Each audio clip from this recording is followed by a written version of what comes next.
Hey everybody, I'd like to show you guys my Weed Whacker collection here and talk about their differences and their purposes. Let's start off with the Milwaukee M18 string trimmer. This is actually the first string trimmer that I bought. This is the quick lock version, so you can put different attachments in there. This is the only battery string trimmer that I own, and I have put a Echo speed feed on there. So what I mostly use this one for is edging lawns and sensitive areas around windows where I don't really want too much power. This thing has got a really good trigger feel, very good variation in the throttle. You can get the RPMs very, very low. It's really easy to hold low power with this thing. The battery life is not great. It does go through most batteries fairly quickly, maybe 20 minutes depending on how you're using it. So this thing, it really never gets used on any large areas. Longevity on this unit's been good, just like most Milwaukee tools. I've had this attachment piece for probably something like 6 years maybe. It's got a lot of hours on it, and this piece, I did break the shaft on one of these using the pull saw attachment extended. I used it for a lot of hours. It eventually broke. That's kind of another topic, but I was happy with the longevity that I got on it. So this is my second quick lock head unit in probably about 6 years or so. Next up, we've got the Honda GX25 4-stroke trimmer. So I got this from a customer, did a little bit of work for him, and not a whole lot. And I just noticed this laying there on the side of his house, pretty much out in the sun. I was thinking, there's no way that thing's gonna start, but we got it started up. I got it for like 80 bucks. I put a Chinese gas tank from Amazon on there and a few new fuel lines.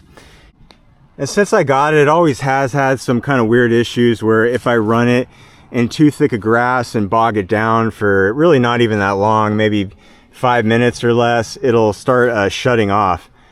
I don't know if that's some kind of overheating thing or carburetor, I just really don't know, but it gets the job done for me. It's not perfect. I got it for really cheap. Next up, we got the FS 131 bike. They call it the bike version because of these type of handlebars. This is obviously made to be used with a harness. You don't want to use it without a harness. I love these guys. Ever since I started using one of these kinds of trimmers, I didn't really know if I would like it at first, and after using one for a while, I mean, wow, big time game changer. These things just take the weight right off your shoulders, and since you're just clipped into a harness, you're basically just using your arms to swing the thing side to side, but the harness is holding all the weight. You can stand up straighter, at least I can. You don't have to hunch over as much. So here's what the trimmer looks like all rigged up and sit on the harness. You can see it's got all the weight. Basically just need to use your hands to swing it back and forth like that. The weight is really good on this unit, depending on what you think is heavy.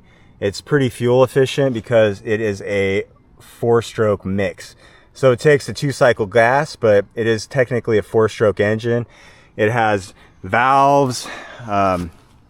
It's very, very easy to do a valve clearance job on this. So if you're the slightest bit mechanically inclined, you can probably learn how to do it. It's very quick too once you learn how to do it. And I think once the valves are set after maybe 1 or 2 adjustments, you really don't need to do it that often anymore. I love the sound of these 4-stroke engines. I would have to say that I prefer it over the sound of 2-strokes. Next up is the FS 311. So this is a trimmer you're probably definitely not going to see every day, a bit of an oddball. I think technically this is classified as a brush cutter, but it did come with a mowing head on it. This has the same engine as the trimmer I just showed, just right here, the 131. It's the 4-mix engine making 1.9 brake horsepower. However, this one has, I think it's the 5-point anti-vibration. Correct me if I'm wrong, guys, or is it a 4-point? So this has much more anti-vibration right here. That's what all this is. It reduces the vibrations a lot. There is a pretty big difference between this and this one. This just has the single point anti-vibration. The 311 also has a bigger shaft.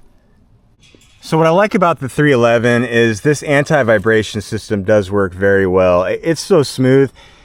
It basically feels like you're running an electric trimmer, in my opinion. But I think since this is bigger right here, you might be spinning a bigger drive shaft in there, which is consuming a little bit of the power. And these engines have pretty good power, but they're not extremely powerful, especially when you get in some really thick, tall grass, especially if it's green. They'll start bogging down pretty good. And you are turning a significantly bigger, heavier mowing head here. So I feel like, especially this mowing head robs some of the power, and it's noticeable.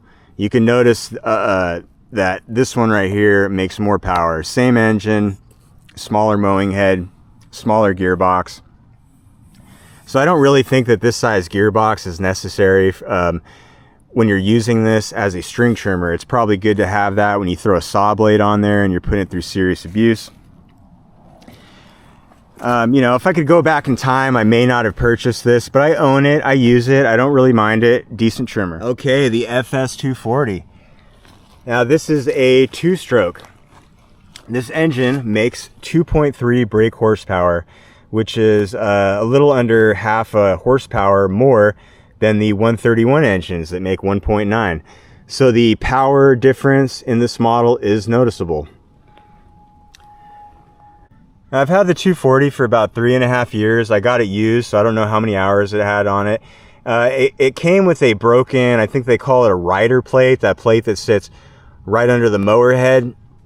So I went ahead and replaced that. It wasn't very expensive. I noticed the mower head was spinning all weird on it because that plate there was only half a plate in there. And I got a lot of good hours on it since owning it. It does have some weird issues here that I haven't been able to fully fix. I mean, first it had the trigger sticking. It looks like it's still binding up a little bit. Last time I threw a little bit of oil in there. Yeah, so you can see these are sticking pretty badly still. So I need to address that. Other issues it has is that it will bog down and kind of die under full acceleration sometimes. I cleaned the spark arrestor, changed a fuel line that was cracked, put in a new fuel filter. It kind of seems like the main thing that I haven't done that it may need is a new carburetor cleaning. I haven't done that yet, so I'm excited to put a new carburetor on there and see if that fixes it, or maybe even just clean it.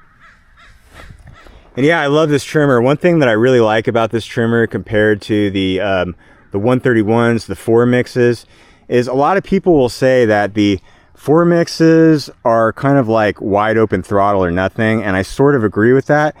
Now the 4 mixes, once you get used to using them, you can hold a lower RPM a little bit by feathering the throttle, but it's not as easy to hold a low RPM.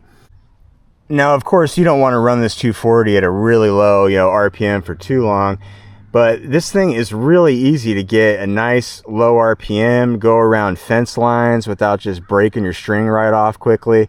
It's very variable like that, and then all the power is there when you want to hold the throttle down. So I really like this trimmer. It's one of my favorites. I mean, this is just a fantastic trimmer they built. It does weigh a few more pounds than the 131.